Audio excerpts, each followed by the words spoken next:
Welcome to Perfect Pitch, a podcast by Kickstart, where we reveal the minds of both investors and entrepreneurs throughout a startup's journey. I'm your host, Karen Zelnick, and today we have Alex Shamir, co-founder of Yofi, and Tanner Potter, an investor at Kickstart. Welcome, both of you. So glad to have you on the show. Thank you. Thank you. And I should note to listeners and watchers, this is our first time doing video, so we appreciate your grace and patience. Leave us comments, and if you want to, actually don't, because then I'll read all of them. But Alex, let's tell our listeners a little bit about you. So you were a senior product manager at Nike before you transitioned into a technical project manager role at Apple. You became obsessed with bots. Is obsessed a fair word to say? Obsessed with bots. I think I would say caveat it in the past as yes. Now bad actors and policy abusers in general. Okay. I am wearing a sweatshirt that says bot mitigation is my passion. It's my Yofi swag. And so I think it's a fair assessment. Okay, great. I love it. And that led to the founding of Yofi. You were recognized recently as Forbes 30 Under 30 watch list, which is amazing and well-deserved. What else should we know about you? Ooh, that's a hard one. I love raccoons, so that's part of our Yofi mascot and logo. I was a chemistry nerd. I started working in a chem lab. Shout out to Dr. Laren Tobert and EA Weeks at Georgia Tech at 15 years old. Had a lot of fun hobbies. Whoa, at 15? Yeah. Okay. All right. Just had to make sure we all heard that correctly. I think most I'm going to go now. Love organic chemistry. It's the most fun hobby. Yeah. And then, for fun, I love being with my dog, being outside. So skiing, snowboarding. I went to college. I'll call Utah, Montana home. So anything that gets me outside in the mountains, kind of like that. Yeah, I love that. What about raccoons? I have to ask before we move on. Okay, so people tell me my personality is kind of like a raccoon with access to broadband drinking a Red Bull, which I think is pretty fair once you get to know me. They're just the cutest little animal you've ever seen. And they're digging for trash and they find gold in trash. And I just love that about them. That's so great. Okay. Tanner. How do you follow that? How do you follow that? What's your favorite animal? Ooh, I would go, I like gorillas. Nice. Oh. Yeah. I like it.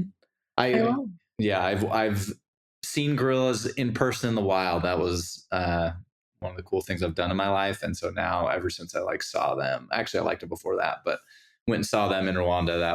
That sealed the deal for me on baby gorillas. Oh, that's amazing. That's amazing. We should put some photos from your trip there in the show notes because I would love to see them. Yeah. That's so cool. That's amazing. We'll have a link to your bio. It's great to have you back on the show. We just learned your favorite animal. Is there anything else the audience should know about you that they don't yet know about you? No, I would say Alex actually spurred this. She's skiing and snowboarding this year. I've gone back and forth on my life skiing and snowboarding, but this year I've been doing both skiing and snowboarding. I'm not really. Oh, why did the thumbs down? Why did I get a thumbs down for that? I don't know. I honestly was just sitting there like this. Can I do something else? Celebrate? Da, da, da, da. Yeah. Oh, you got hearts. Okay. Yeah. I don't know. I'm sorry. Thumbs down apparently for skiboarding and snowing. Yeah. So anyway, I was just gonna say I like trying new things. So that was this year. I'm not that good at either, but it's fun to go back and forth and get some powder while snowboarding, and then skiing's, moguls and just going straight down is a little bit better. Yeah. It's hard to be ambidextrous with skiing and snowboarding. It's very hard to go between the both, just saying. It's you put your weight differently, right? I even found it really hard to go from water skiing to snow skiing because in water skiing, all the weight's in your heels, but snow skiing, it's all in your toe. Anyway. Yeah, it is. But you get it's funny because then you start to see different things you like about it. Snowboarding is kind of closer to the ground, and through powder, you float, and you get a little more floating sensation. But then the transitions between everything kind of sucks. Taking off your bindings, getting off the lift, and skiing is just a little more smooth that way. So they got their positives and negatives. Love that. Well, despite what the automatic animations did, enthusiastic thumbs up for me on that one. Thank you. Alex, before we move on a little bit, I do want to ask you, where did the name Yofi come from? We'll talk more about the company later, but the name, where did the name come from? So our original name was Botnot, and we kind of pivoted away from only dealing with bots. So we're thinking about a name, and we're a customer intentionality platform. So we're thinking, okay, good customer, bad customer. And I kept saying my dog's name, and my dog's name is Yofi. And I was like, oh, Yofi always means great. Pun. I'm a big pun person, so he's always a great boy. And I can introduce you to the OG Yofi. Yes. Come here. Come here. Come here. Come here. Okay. There's the OG Yofi beautiful. in flesh. Wow. That's a beautiful dog. Thank Hi. you. Yeah. He says Yofi. hi. He's like, I'm going to eat this treat now. He's like, I'm here for the treat and the treat only. Yes, exactly. That's awesome. Okay, let's dive into the discussion a little bit. Alex, you back in 2017, the beginning of your career, you were a PhD student actually studying chemistry. We know that's a passion for you. What changed? You're not a chemist. You're not doing what happened? I think chemistry just gives you a good baseline skills. It makes you extremely analytical, gives you a lot of grit. It makes you fail a lot, right? Because chemistry, you're always testing a hypothesis and you're in a lab. Something environmentally could go wrong in a lab, something could be contaminated, and it just goes wrong. And I was working harder than I ever did in my life in a chemistry lab and doing physical chemistry, so computational chemistry. And I just realized, as long as I've been doing that, at that point, I've been doing chemistry for almost 10 years. It wasn't for me. I wasn't loving it. I wasn't passionate about it. Waking up in the morning became very arduous because my heart wasn't there. And it's not just the failing aspect. It was, do I want to be in a lab every day doing the same monotonous labor constantly? And the answer was no. It didn't allow me to be creative.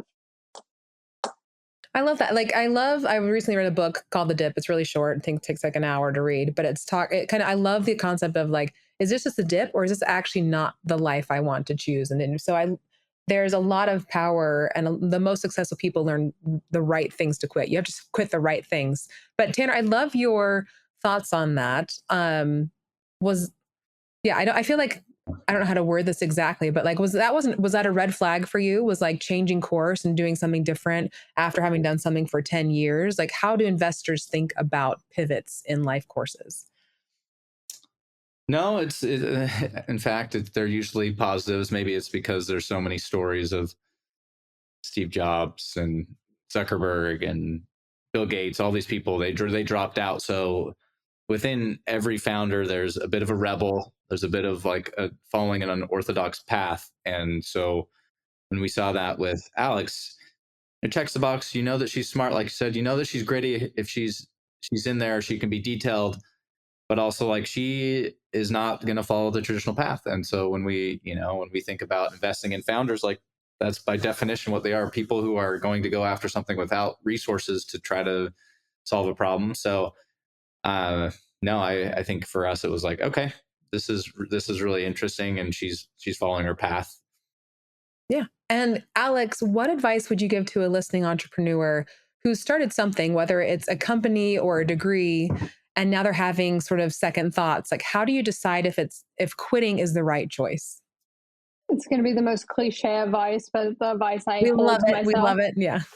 Always listen to your gut. Your intuition will always be right. You need to there's wake up calls. There's always going to be red flags. The more you ignore it, the harder it's going to be. Life, in my opinion, needs to be organic. The more inorganic it is, the more you force, the harder it's going to be. The second you feel that way, it's time to hop off that boat and you'll find the right path. Tanner. It's really, really cringe, and I'm sorry, but it's the truth. I don't think it's cringy.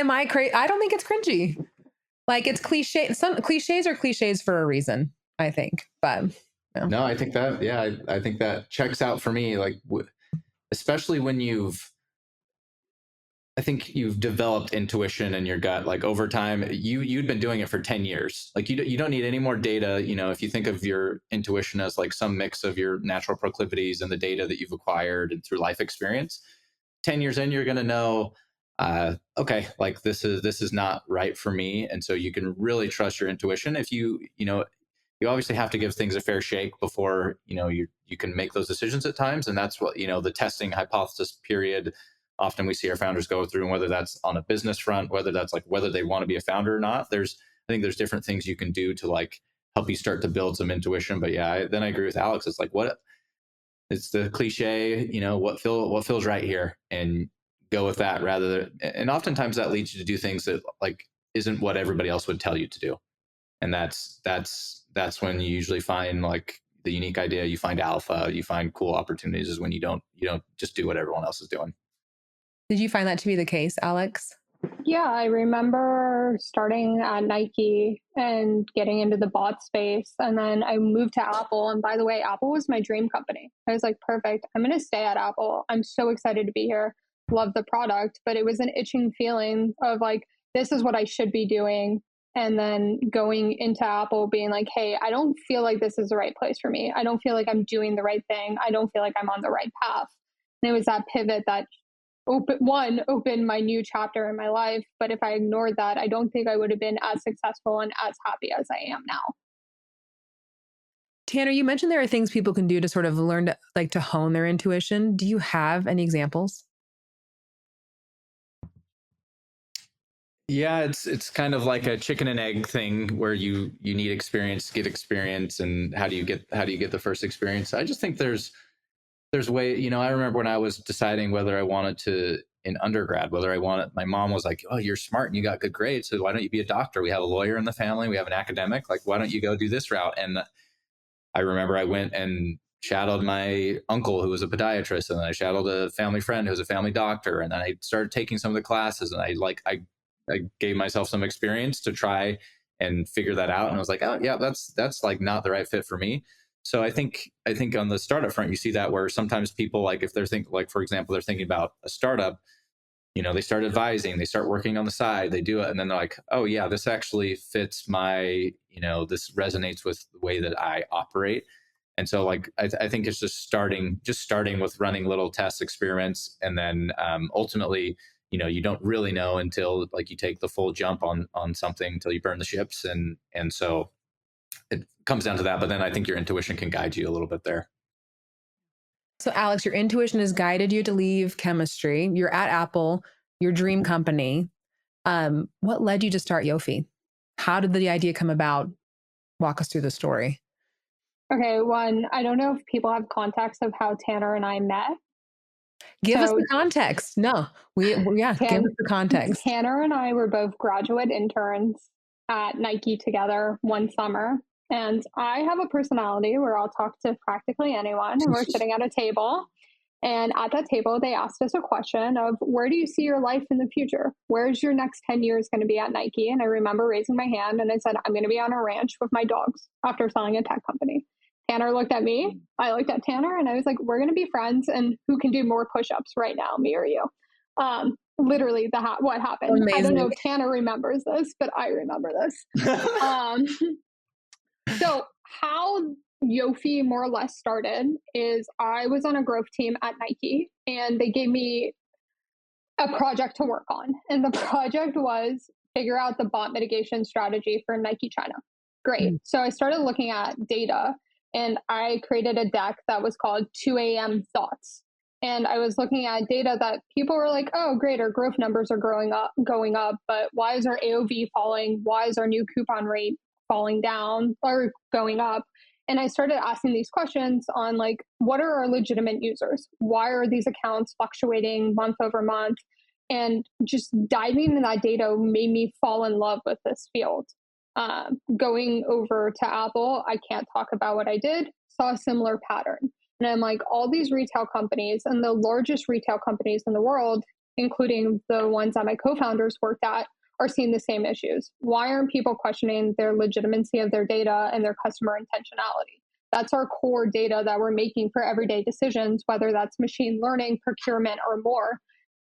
If that's faulty, you can't build anything correctly. So why aren't they questioning it? I didn't know if you were going to keep going or Sorry, no, I stopped. Data and data integrity is a hard topic. Understanding the difference and the nuances of customer intentionality is a hard problem to solve. Policy abuse isn't simple, right? Because you have to think about, how is this customer interacting? Are they masking as a bot? Are they masking as a return abuser? it's a lot of questions and it's a lot of orgs in a big company having to talk to each other. And the bigger the company you are, you realize the less and less that people talk to each other. So it's really understanding how to stitch the data, and also where can we be the most useful or be the most utilized. Mm-hmm. Sorry, last thought was kind of half there. Sorry. No, it's great. And then, so that this like passion for solving this problem led to Yofi. You connected with your co-founders. Tell us a little bit about that founding story. Yeah, so Andrew and I helped build the bot mitigation strategy together at Nike. We couldn't stop thinking about it. Andrew went to a bunch of different retail companies, and we would just be pinging each other on WeChat, like, hey, did you see this? Hey, did you see that? I was actually driving because I did policy abuse myself on a mattress. And I was like, why aren't people thinking about this? Why aren't they solving it? I called my brother, who ended up being one of our co-founders as well, because Jordan scaled companies from like 0 to 300 million at IBM. He's insanely smart and like the best product person I know. And I was like, hey, I just want to talk this through with you. People will talk about fraud. They'll talk about friendly fraud. They'll talk about bots from like a WAF and network layer, but no one talks about policy abuse. And like to say policy abuse and fraud are very similar is like, they're very nuanced. It's extremely different.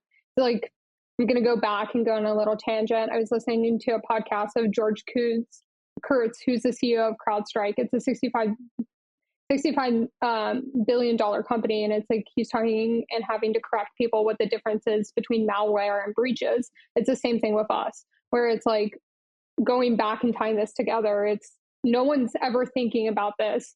In 2020, it was all about growth of a company. Let's build a direct to consumer business. No one thought about the data play and how much it's eating their actual bottom line. Tanner, and so she brings this idea to you. What are your thoughts? Yeah.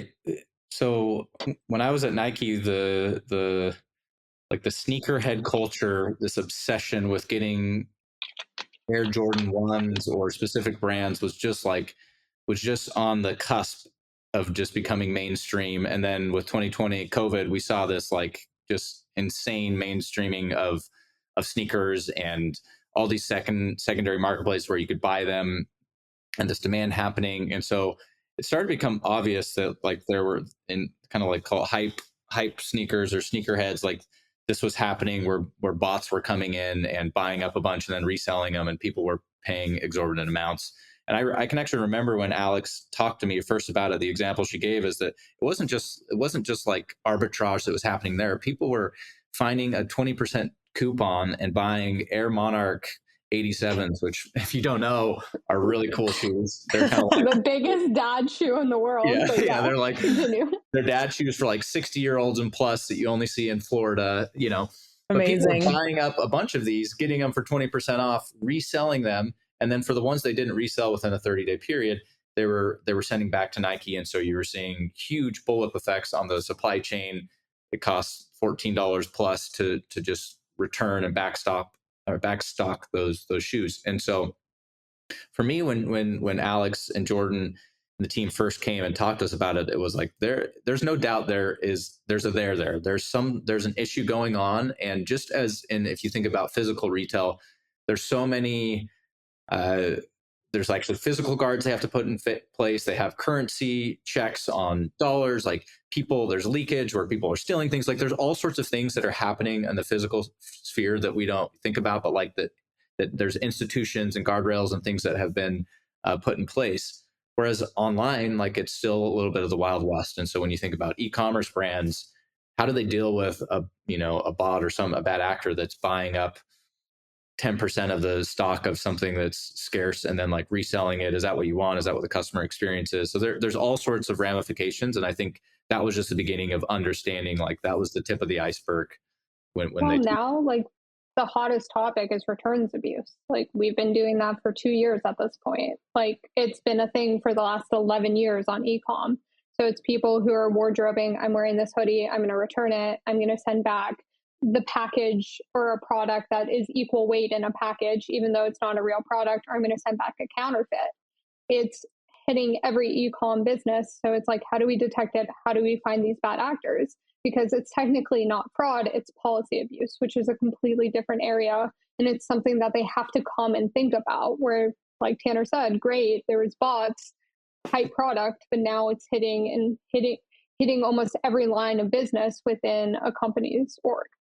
You can't recapture that product. It's a zero sale. Like, this is fascinating to me, like stuff that I don't think about as a consumer, but then impacts me too because of the way yeah, anyway, sorry, I'm like, now I want to talk about this all day. I know you've got a call soon, but can we just talk now about this you have to pay a reshipping fee, right? Yeah, like I'm getting impacted. Like 1% of what we've seen from our customers is 1% of bad actors contribute to about 15% of returns. That's a huge number. So when H&M or Zara calls, not our customers yet, but I can't say that yet. Can't say that, but you get the point. Like, they're charging people $4.99 for returns and shipping because of these bad actors. We shouldn't be impacted. We didn't do anything to harm their policy. It's the 1% who are really impacting and taking advantage. That's fascinating. Yeah, now I'm just like, before the episode, we asked Tanner if there was one thing that he would want entrepreneurs to learn from you. What would that be? And he said to know more about the problem than anyone else in the world. And it's very clear from just our short conversation already that is you. You know more about this problem than anyone else in the world. How did you come to that? Like, how do you have the time to research that? How do you do that? Like, they're an ever evolving problem. How do you stay up to date with something that is constantly changing? When you're equated to a raccoon with broadband, you've been on the internet for a long time. Okay? Yeah, with the Red Bull. You forgot, with the Red Bull. With the Red Bull. Yeah.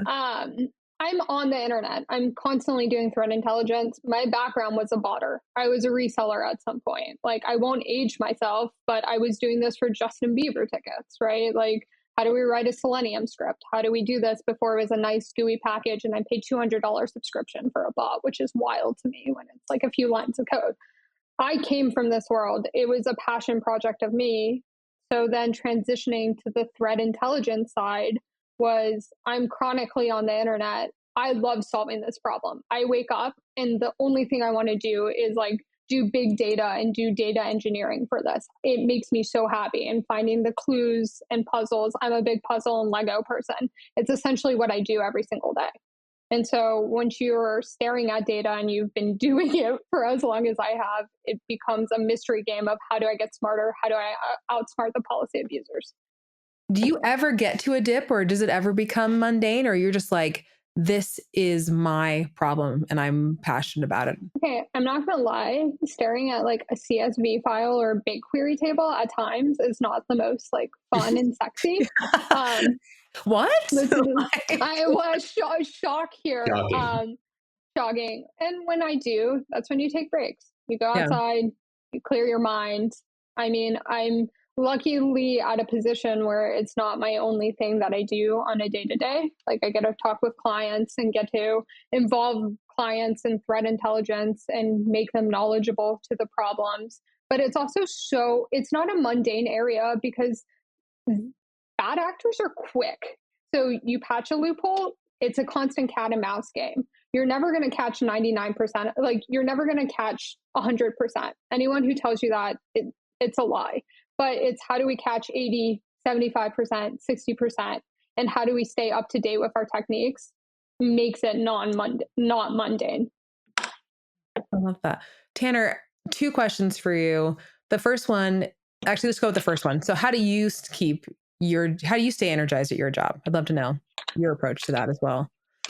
Yeah, I think as VCs, in some ways, we have the inverse problem, which is we are involved in so many different things that you don't ever get to deep work on it. You feel, it's shallow. It can feel shallow work because you have 10 minutes of context, and then you jump to the fintech, and then you jump to internet company, and then you jump to a SaaS company. So for me, I think it's just, I feel lucky that I'm like, I get to learn. For me, like, I think one of my core values is just being a curious person. And so when I think about it, it's like Alex is the expert on bots. So who better to learn from and get knowledge from and try to help than somebody who cares about solving a problem and who is an expert on something that, you know, not that many people really understand.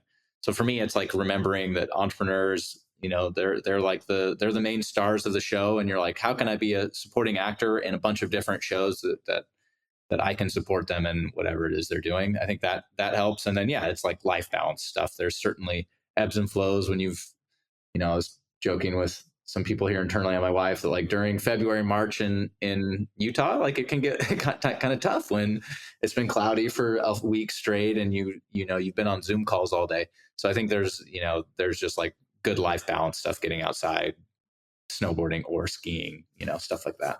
Or both. Hard life out in Utah. Yeah. Hard life. Really, really tough.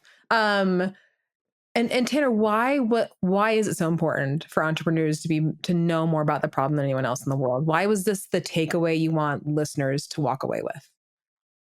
Yeah, I think when we think about what kills most startups, it's I think Gavin has said this a few times, it's apathy. It's like people just don't care, and oftentimes because people are just busy on whatever it is they're busy on. And so one, I love it when like an entrepreneur's problem obsessed, because the solution often changes and evolves over time.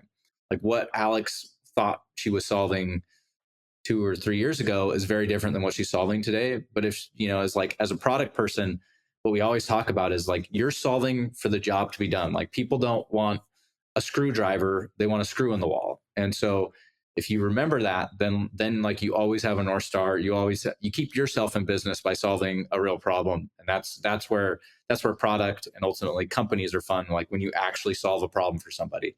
It's not, you know, it's not about the microphone here. It's about like the audio quality that then leads to a cool conversation that somebody wants to hear. And so I think that's the right framing. We've seen people that come forward with like technology first solutions where they're like, hey, I see this technology, and they try to find a solution. And that can work. It doesn't mean it's the wrong way, but like I feel like the more tried and true way is like you really know that problem, and you can then go figure out how to solve it with whatever tools you can find. Yeah. And Alex, you're a young entrepreneur. I mean, you're on the 30 under 30 list. We're not going to ask you for your exact age. We never will. But have you ever felt, I'm curious, have you ever felt underestimated because of your age? Like you were doing organic chemistry at 15. You are so knowledgeable about, you know, everything that you're solving, but have you ever felt underestimated? So I'll caveat this with I'm a Capricorn. And Excellent. so I'm on a mission in life. I've never really used age to underestimate myself. Like, I know what I know. If you're going to use my age to question me, it's your perspective. And I think it's hard being a young entrepreneur where people will use your age against you, but it's hard to get domain expertise.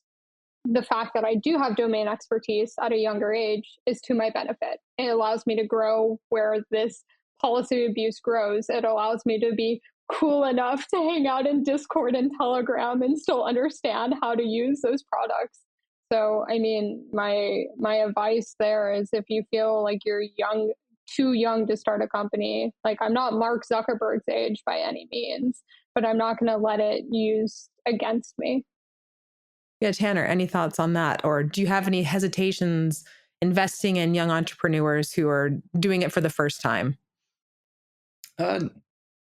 Yes, I mean, there's trade-offs for whatever stage of career you're at. I saw an entrepreneur talking about this. Like when you're young, you have more energy, you have more time, you potentially have less people dependence, and so there's benefits. Whereas when you're potentially more seasoned, you have more experience, you might have more domain expertise. So I think there's age benefits that Alex showed that occur with this business. Like it's hard for somebody that's not internet native, that doesn't understand sneakerhead culture, that doesn't understand Discord, that doesn't understand who bots are. Like bots, I mean, demographically are typically young. Like, so there's times when that makes a lot of sense versus if Alex was, the age she was and she was developing those shoes for 60-year-old plus dads and Air Monarchs, like there may be less natural like reasons why that's a good fit. So there's things that we think about from like an age perspective. There's types of industries that might play well, but ultimately like it is like way down the list from just like ambition, intelligence, ethics, integrity, like all of those things. And so when we thought about Alex and you're like, hey, she's an expert here. She's been at Nike. She's been at Apple. She's seen it. She was, doing AI at the University of Utah. Like that's, when we think about like you have domain experience, she had that in really interesting ways. And so, that like age wasn't really something we didn't think about. Yeah. Alex, what do you know now that you didn't at the beginning of your founder journey that you would counsel, first time or young entrepreneurs on? Your product doesn't have to be perfect. I'm a very perfect product person. I will coddle my product until I think it's perfect. There's some times where it's like, just get the MVP out there, iterate quickly. The quicker you iterate, the quicker feedback you get. Like we hit our stride in the last 8 months, I would say. We started doing, Jordan and I both come from a product background. Mine is data product. Jordan is like software and cloud-based product. And both of us were like, the product's not ready yet. And that really held us back. If I were to tell myself a year and a half ago, just put it out there, ship it, we'll iterate quickly, let's do that. But we kind of built, when you're in the space of policy abuse, you have to build stuff like graph databases, you have to build gold plumbing. And by skipping those steps, it's really hard to do. But at the same time, it definitely hindered us a bit, not detrimentally, but we wanted to have the right foundation and a perfect product. And sometimes shipping a little bit sooner can be okay. And then second piece of advice is never feel bad firing quick. I tend to be a nice person, and times you get emotional, especially like, oh, this was our first engineering hire. Even though the person isn't right, you always feel emotional letting go the first person. I don't think any person that we decided to let go was ever a regret. And it's a constant theme through entrepreneurship where it's like, focus on building. If they're not the right person, always be grateful to that person and what they contribute. Just don't think about it. How did you know it was time to fire? So a lot of advice we give often is, hire slowly, fire quickly. But what's the moment when you kind of know? I don't know, Tanner, if you've got any thoughts on that too, but I like both of those points. The like, your product has to be perfect. Don't be afraid to fire. This is one of those, there's certain startup and VC truisms that like have only become more true in my experience, is in that if you think that somebody is not a fit, I've never seen somebody think they fired too fast. And I continue to see other examples of that. And so moving quickly on that, just in my experience, I have not seen a founder that has regretted that. It's also mutually beneficial, right? At some point, the other person's happier. They're not getting demand. They're not feeling stressed about being in a situation that they want to be in as well. Yeah. Yeah. And then that's like back to that intuition. Like a lot of times you just know, and it sits there and it's a hard decision. It's a really hard decision to make. And it has to be done in the right way. But once it's like, hey, I think that's the right way to perceive it, is what's best for both of us or all of us. Yeah, it's great insight. So I have two final questions for us, and I was debating which one to do first, but I do need to know who can do more push-ups. Like you never answered that. You just threw that out there, and now we've just been left hanging the whole time. So I'm gonna have to say Tanner, but maybe that summer at Nike. Questionable. We'll never know. Apparently, we'll never know. Alex, somehow don't remember. I remember sitting in that room. Tanner, we went on the ground. I must have blocked this out of my memory. I like remember the other stuff. Traumatic, and so is. I actually went on the ground and did push-ups too. We literally went on the ground and did push-ups, and I don't even remember which conference banquet hall we were at Nike, but it was like the grad section, underground section. And I was like, push-ups now. Fun fact, I can't really do a push-up. So anywho's, who was I to antagonize Tanner? It used to be so fun. What happened? I know. So fun. Never forget Thursdays. Yeah. Amazing. Amazing. That's so good. And the final question I do have, and something, Alex, that we ask everybody, and that is, what's an effective practice that you've implemented in your work or personal life that you think has had a great impact on your success? It's something that we brought into the company, and it's one thing that you will prioritize over work itself, over anything that you need to do. So it's, for me, it's always walking my dog. I could have a call. I'll always walk my dog. I'll always be walking Yofi while talking about Yofi. I will always prioritize that because it's good for my health, good for my mental space, and it allows me to breathe and catch up.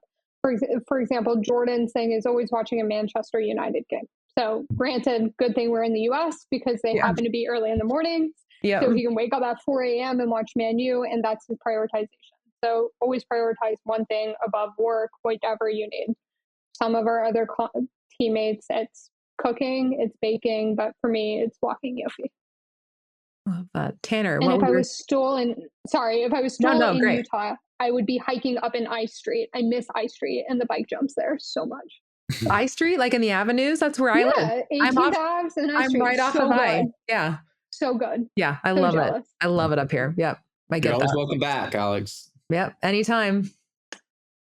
It's a good question. I think something that I was thinking about earlier is we've talked about this a lot. Listening to books and podcasts and getting other information. For me, what I've been thinking about, I like history a lot. And so history, when I read history, it just helps me put things in perspective, helps me think about big patterns and changes and macro cycles. As right now I've been reading about the Silk Roads and the rise and fall of all these empires. And there's just all these challenges that the empires face, whether it's bundling or unbundling, who they ally with, how they run succession within their kingdom, how they use technology, whether they assimilate within another culture or whether they move that culture out. So for me, it's really keeping, what helps me then is to have something that's not directly connected, like history, that then spurs my thoughts on